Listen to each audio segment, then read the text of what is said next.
오늘 낭독할 책은 성공의 씨앗을 내 안에 심어라입니다. 지은이 김동구.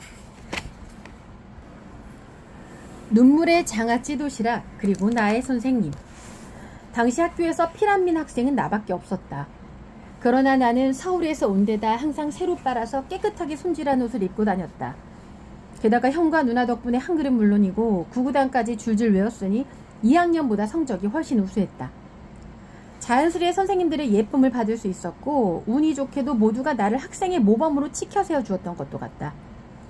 하루는 주회 때 교장 선생님께서 모든 학생에게 나를 닮으라며 훈계를 하셨던 기억이 난다. 무척 부끄럽고 다른 학생에게 미안한 마음도 들었지만 아무튼 이렇게 해서 상하급생 사이에서 졸지의 유명인사가 되었다.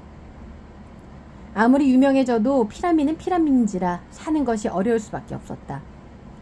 그래서 남들이 다 챙겨오는 도시락을 나는 싸갈 수가 없었다. 그래서 점심시간에는 슬그머니 교실 밖으로 나가 운동장에 있는 나무 그늘에서 한참을 서성였다. 그 뒤 점심시간이 끝날 무렵 교실로 돌아가곤 하였는데 이 사실을 아무도 모르는 줄로만 알았다. 하지만 어느 날 선생님께서 눈치를 채시고 내가 있는 나무 그늘에 오셔서 왜 점심을 안 먹고 여기서 서성거리고 있니? 라고 물으시는 것이었다. 나는 이실직고에 도시락을 안 싸왔다고 대답했다. 이에 선생님은 바로 책상에 도시락이 있던데 교실에 가보라는 말씀을 해주셨다. 믿기지 않았지만 교실에 가보니 실제로 도시락이 내 책상 위에 놓여있는 것이었다.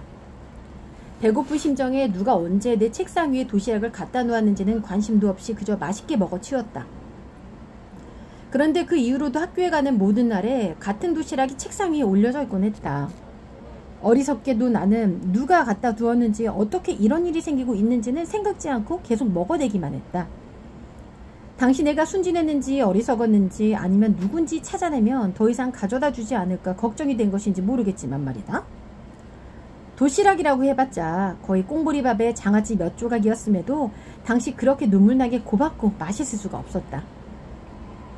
무엇보다 점심시간에 더는 밖으로 나가지 않아도 되고 남들과 같이 먹을 수 있다는 사실이 행복했다. 헛헛댔던 몸과 마음을 채울 수 있었다. 어느 날 사건이 생겼다. 도시락을 맛있게 먹고 교실 창밖을 내려다보니 내가 항상 이 시간이면 배회하던 나무 밑을 선생님께서 배회하고 계시지 않는가? 갑자기 가슴이 두근거리기 시작했다. 아, 혹시 이 도시락을 선생님께서 주신 것은 아닐까? 하는 생각에까지 미쳤다. 하지만 용기가 없어 직접 여쭙지는 못하였다.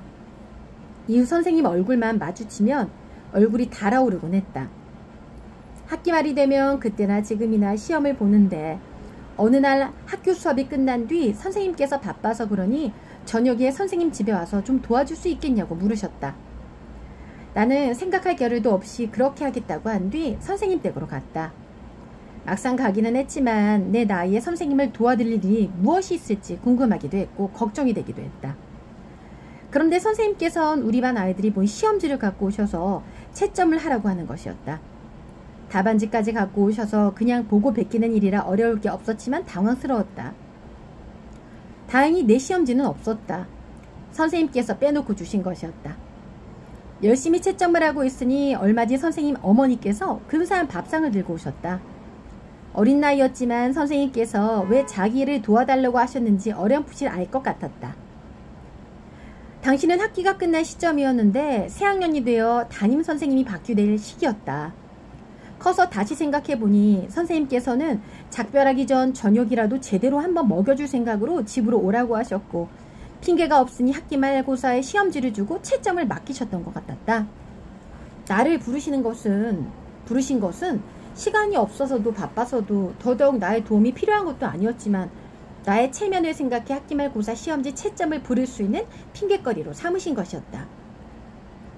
어쨌든 감사하게도 근사하게 차려진 밥을 먹는 순간 나는 그동안 추측만 했던 것이 사실이었음을 단번에 깨달았다.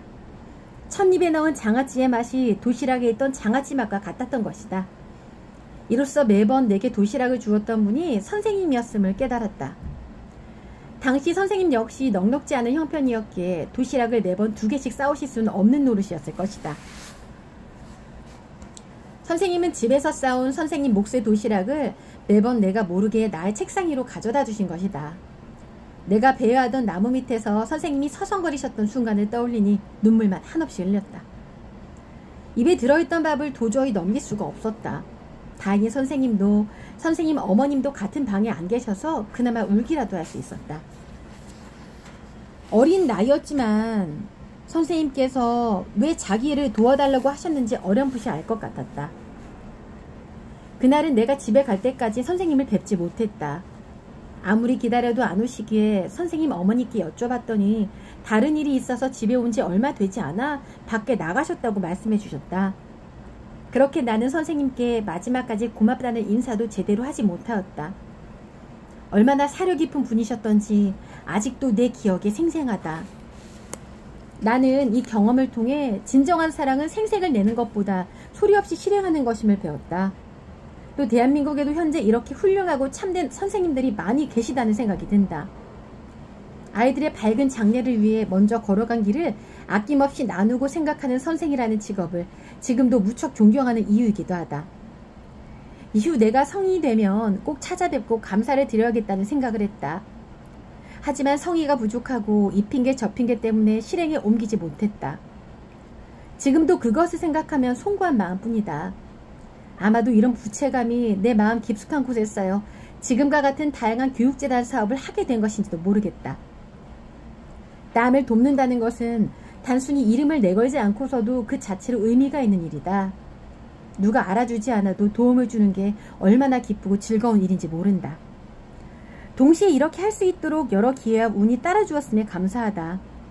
어려운 시기마다 삶을 포기하지 않을 수 있었던 굳건한 마음의 힘과 작지만 내게 능력을 주신 하나님께 진심으로 은혜를 돌리고 싶다.